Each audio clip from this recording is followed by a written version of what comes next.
अस्सलाम वालेकुम रहमतुल्लाह। दोस्तों, मैं आपका भाई रिजवान रियाजी। आज तारीख 17 अक्टूबर 2025 है। जैसा कि आपको मालूम है कि बिहार में इलेक्शन का माहौल है और तकरीबन बड़ी बड़ी हर पार्टी अपनी जीत का दावा कर रही है हुकूमत बनाने के लिए। अभी फेसबुक पर गहमा गहमी है, चे जाए कि जीत बाद में हो। अभी बहुत सारे लोग फेसबुक पर भी जीत गए हैं। अभी एक बयान आ रहा है मौलाना अब्दुल्ला सालिम चतुर्वेदी हफिजुल्लाह का कि उन्होंने पार्टी से इस्तीफा दे दिया है मजलिस इत्तेहादुल मुस्लिमीन से। ये कहते हुए और ये दलील देते हुए कि उनको पार्टी का टिकट नहीं दिया गया उनके इलाके से, जहां पर वो जीत दर्ज कराने के मूड में थे और पिछले कई सालों से मेहनत कर रहे थे। बहरहाल ये पार्टी की अपनी सियासत है और हर पार्टी जानती है कि किसको टिकट देना है और किसको नहीं देना है। मैं यहाँ पर एक बात बताऊंगा और तमाम लोगों से जो लोग सियासत के गलियारों में चलते हैं, क्योंकि मुझे भी काफी अनुभव और तजुर्बा है पिछले 15 सालों से। 2010 में मैंने अपने भाई डॉक्टर शब्बीर साहब को इलेक्शन फाइट कराया था और 2015 में खुद मैं जनता दल राष्ट्रवादी से इलेक्शन बेतिया से लड़ा था और 2020 में ऑल इंडिया मजलिस इत्तेहादुल मुस्लिमीन से मैंने इलेक्शन फाइट किया था विधानसभा सिक्टा 9 नंबर से, जिसमें मुझे 8,500 से ज्यादा वोट भी आए थे।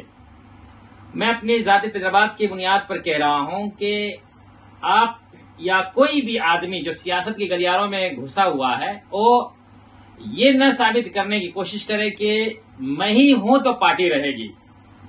फिर यहां पर एक और बात कहूंगा कि हम लोग या कोई भी आदमी हो वो पार्टी के लिए काम करे, न कि अपने स्वार्थ के लिए। पार्टी का मैनिफेस्टो क्या है, उनका उसूल क्या है, उनके जवाबित क्या है, इस पर दरामद होना चाहिए। हर आदमी को अमल दरामद करना होना चाहिए और कोशिश करना चाहिए पार्टी को आगे बढ़ाने के लिए। मेंबर पार्लियामेंट साबिक मौलाना उबैदुल्लाह खान आजमी कहा करते थे, उनके कई एक बयानात में मैंने सुना है कि देखो मुसलमानों, तुम लोग जो सियासी सूझबूझ रखते हो वो पार्टी से टिकट लेने के लिए कोशिश करो, तुम्हारा मूल अधिकार है, फंडामेंटल राइट है।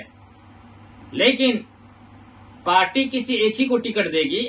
एक आदमी को अगर टिकट मिलता है तो तमाम लोग मिल करके उसका सपोर्ट करने लग जाओ, उसकी तारीफ करने लग जाओ, पार्टी मजबूत होगी और आप खुद मजबूत होंगे। लेकिन एक ये रिवाज चल चुका है कि अगर पार्टी ने किसी को टिकट नहीं दिया तो इस्तीफा दे दीजिए। बाद लोग दूसरी पार्टियों में चले जाते हैं। इसलिए देख लीजिए कि अक्सर कांग्रेसी नेता वो किसी न किसी जमाने में भाजपाई होंगे, या इसी तरह से बहुत सारे भाजपाई नेता किसी जमाने में कांग्रेसी होंगे। इधर से पलटता है, उधर जाकर के जुड़ जाता है, उधर से निकलता है, इधर आके जुड़ जाता है। इसलिए कहा गया है कि सियासत में सब कुछ जायज है और सियासत किसी की नहीं होती, बर वक्त फैसला करती है। मैं आप जैसे तमाम लोगों से जो पार्टी के लिए काम करते हैं, वो किसी भी पार्टी के लिए काम करते हैं, आप पहले पार्टी के सिद्धांत को समझें, उनके उसूल जवाबित को पढ़िए और पार्टी के लिए काम करें आप लोग, न कि अपने स्वार्थ के लिए काम करें। ये क्या हुआ कि अगर टिकट नहीं देगी पार्टी, क्या होगा? टिकट देगी को मिलना है और क्या जरूरी है कि कोई टिकट लेगा और जीत ही जाएगा, और क्या जरूरी है कि जीतने के बाद में उसी पार्टी में रहेगा? आपने देखा नहीं, 4 ऑल इंडिया मजलिस इत्तेहादुल मुस्लिमीन के नेता जीत के गए बैनर तले और जाकर के तेजस्वी साहब के साथ मिल गए। सरकार उनकी नहीं थी कि आगे उनकी सरकार बनेगी। अब अंदाजा लगा लीजिए कि जीतने के बाद में कैसे दल बदलू होते हैं। इसलिए कहा जाता है कि सियासत किसी की नहीं होती, बर वक्त फैसला करती है। मैं आपको बताऊं कि मैं भी यही समझता था कि सियासी गलियारों में हमारी इज्जत मिलेगी। 8,500 वोट लेकर के आया, खाओ पार्टी के माध्यम से बैनर तले हो या अपनी जाति ताल्लुकात के बलबूते पर, बल्कि दोनों के ताल्लुकात के बलबूते पर 8,500 से ज्यादा वोट मिले। क्या पार्टी ने मुझे फोन किया? सदरे मजलिस ने कभी शुक्रिया अदा किया? अगर मैं भूल जाऊं और नाराज हो जाऊं कि मुझे क्यों नहीं एक मर्तबा थैंक यू तो बोलना चाहिए। 6ठा विधायक था नंबर ऑफ वोट्स की बुनियाद पर। तो ऐसे अगर हम सोचने लग जाएं, बल्कि मैंने 1 मर्तबा 2 मर्तबा जनाब बैरिस्टर असदुद्दीन ओवैसी साहब से राब्ता करने की कोशिश भी की। पता नहीं वो नंबर मेरे पास उन्हीं का है या कोई, बहुत सारे नंबर मिले थे, 2 नंबर मिला था, कोई जवाब नहीं आया। लेकिन 1 मर्तबा आदमी जब फाइट करता है तो उसको लगता है कि मुझे सदर की तरफ से यानी हाईकमान की तरफ से 1 मर्तबा थैंक्स बोला जाए پارٹی میں بلایا جائے اور پارٹی میں بلا کر کے کچھ رائے دی جائے، کچھ رائے لی جائے۔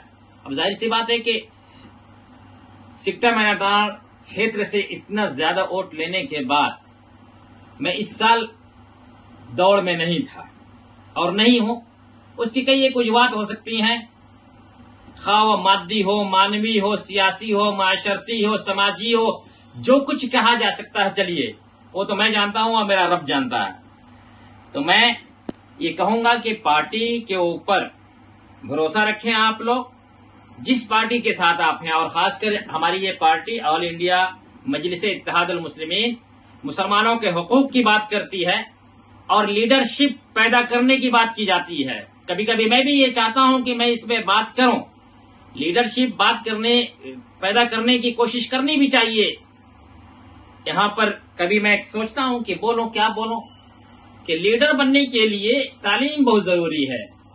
خود ہمارے بیرسٹر اسدالدین اویسی صاحب بیرسٹری پڑھ کر کے آئے ہیں، وکالت پڑھ کر کے آئے ہیں، سمویدھان کے انوچھید کے مطابق بات کرتے ہیں۔ اب دیکھنا یہ ہے کہ ہم جس قوم کو یا جن لوگوں کو لیڈرشپ ان کے اندر پیدا کرنا چاہتے ہیں، پڑھنے پر کتنا ان کا خیال ہے۔ ان کو بھی یعنی ہماری قوم کو چاہیے کہ سیاست میں آئیں، بہت اچھی بات ہے، لیکن تعلیم پہلے حاصل کرو۔ یا بولنے سے پہلے اکثر لوگ آتے ہیں تذکیر و تانیث کا پتہ نہیں چلتا ہے، ہمارا قوم بولتے ہیں ہماری قوم کی جگہ پر، اور وہ بھی چاہتے ہیں کہ میں لیڈر بن کر کے پیدا ہو جاؤں۔ لیڈر بننے کے لیے ضروری ہے کہ آپ کے کارنامے اچھے ہونے چاہیے، آپ کی تعلیم اچھی ہونی چاہیے، جاہلوں کی طرح نہیں۔ سیاست کو ہم نے پڑھا ہے اور پڑھ ہی رہا ہوں۔ میں کہوں گا کہ جس کو ٹکٹ مل جائے ایک آدمی کو، اس کی تائید میں آپ لوگ دل و جان سے لگ جائیں۔ ان کی جیت پارٹی کی جیت، پارٹی کی جیت آپ کی جیت ہے۔ اگر پارٹی کے سدھانت سے، ان کے اصول سے، ان کے ضوابط سے، ان کے فنڈامنٹل اوریجن سے اگر آپ اتفاق رکھتے ہیں تو آپ کو یا ہم کو یا کسی کو ٹکٹ نہ ملنے پر اتنے ناراض نہیں ہونا چاہیے۔ انہی سب باتوں پر میں اپنی بات ختم کرتا ہوں، اس امید کے ساتھ کہ آپ دل و جان سے اخلاص کی بنیاد پر پارٹی جوائن کیجئے، نہ کہ آج اگر کوئی ٹکٹ نہیں دے گا تو اس کے ساتھ چلے جائیں گے، وہ ٹکٹ نہیں دے گا اس کے ساتھ چلے جائیں گے، ایسی کوئی بات نہیں ہونی چاہیے۔ چلیے، آپ کا بھائی رضوان ریاضی۔